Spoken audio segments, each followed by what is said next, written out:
Hi everyone, it's Rita. I'm an Akashic record reader and accessor, and you've found my channel on TikTok. I do readings.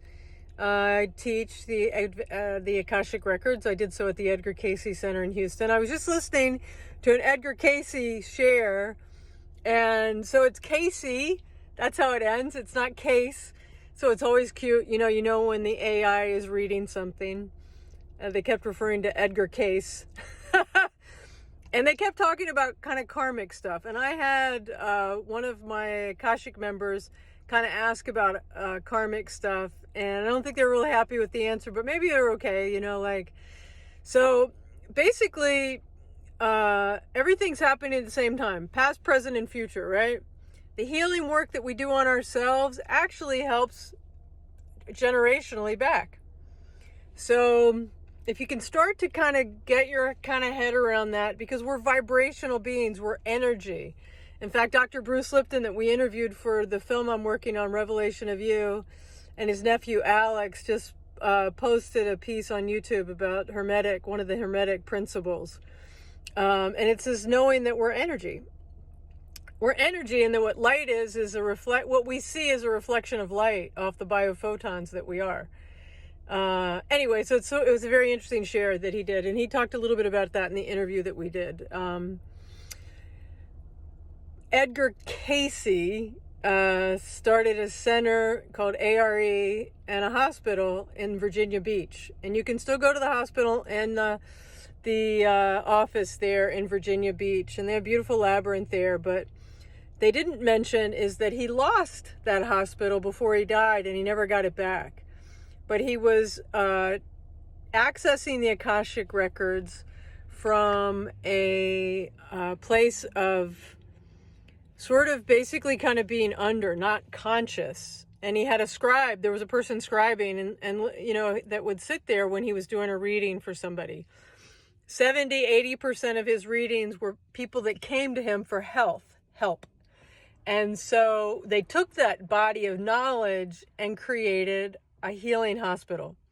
And much of his patients would actually go right across the street to the beach there, Virginia Beach, and get in the Atlantic Ocean, or they'd bury him in sand, because the body's energy, it's ions.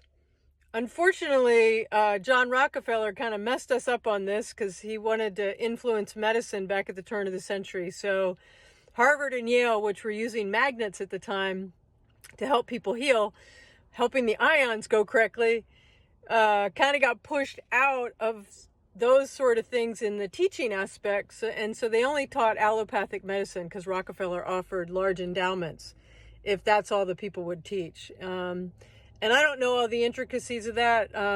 John D. Rockefeller had 2 homeopaths that were part of his household because he was kind of sickly. And he knew the power of, if you know about homeopathy, it's energy and medicine, and it's this mix of herbs and things, but it's working in the energy field. So it was so odd for me to find out that he funded these hospitals or these teaching institutions that were teaching medical students to only teach allopathic medicine. So that's how we kind of ended up. And I learned about this. We made a film. We're working on a film called The Revelation of You. And it's an amazing film. And we do some Akashic before and after pictures of the energy field with the Akasha Open. And I even opened the Akasha of Jesus. It's an amazing, unique, one-of-a-kind film. And if you go to revelationofyou.com, you can sign up for updates as we are in this process of doing some fundraising and then the production, and I'm writing about it and stuff. But the Akashic records in the Bible, they're called the Book of Life. So everything your soul has done has been recorded. My understanding is that it's a vibrational recording. So when I read the Pathway Prayer Process, channeled to Dr. Linda Howe, who I studied with 10 years ago and learned to teach her work and to do readings, I feel a vibrational shift in my body. And we access a place where you've been known and loved throughout all your lifetimes. And we ask questions. Now, do past lives come forward? Every now and then, but not a lot. It really, you are, the information from a past lifetime might be shared with you in a way where it doesn't have you focus on anything that's restrictive or quote, kind of karmic, because they're so, my readings are very empowering and very loving, because they come from a place where you've been known and loved throughout all your lifetimes. So to give you something to focus on that would be negative, that's why I don't believe in some of these astrologers and numerologists and these people that want you to focus on something negative. You are a creator.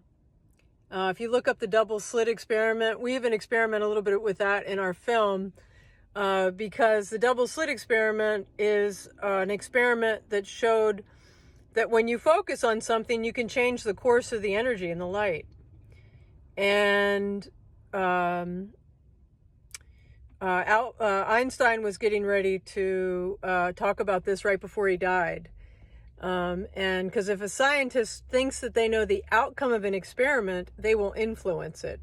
And if two scientists feel the same way, they'll both influence it the same way.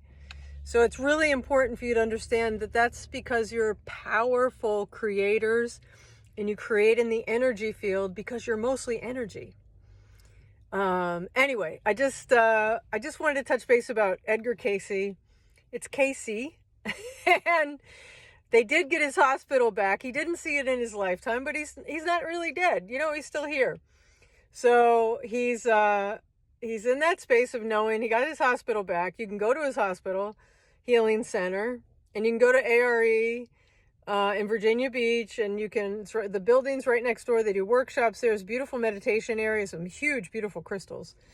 And that's how our film started, with crystals, because I was curious about what crystals did to the energy field, and it became so much more. It's a one-of-a-kind film. I was asking ChatGPT some questions about it, and they were like, nothing's been done like this, and so they were giving me some guidance. And we are looking for an amazing production team. It feels like it'll be from overseas, because I think it would just be really good to have an influence from people overseas. But I'm very open to maybe somebody in the United States that's got, that has contacts and wants to help us really get this thing dubbed and shared around the world. Because I want everyone to know how powerful they are, and that you don't cease to exist, and you have your loved ones that you love and adore that are no longer in physical, that you miss so much. They are right here. They are right here. All right. Blessings and love to you.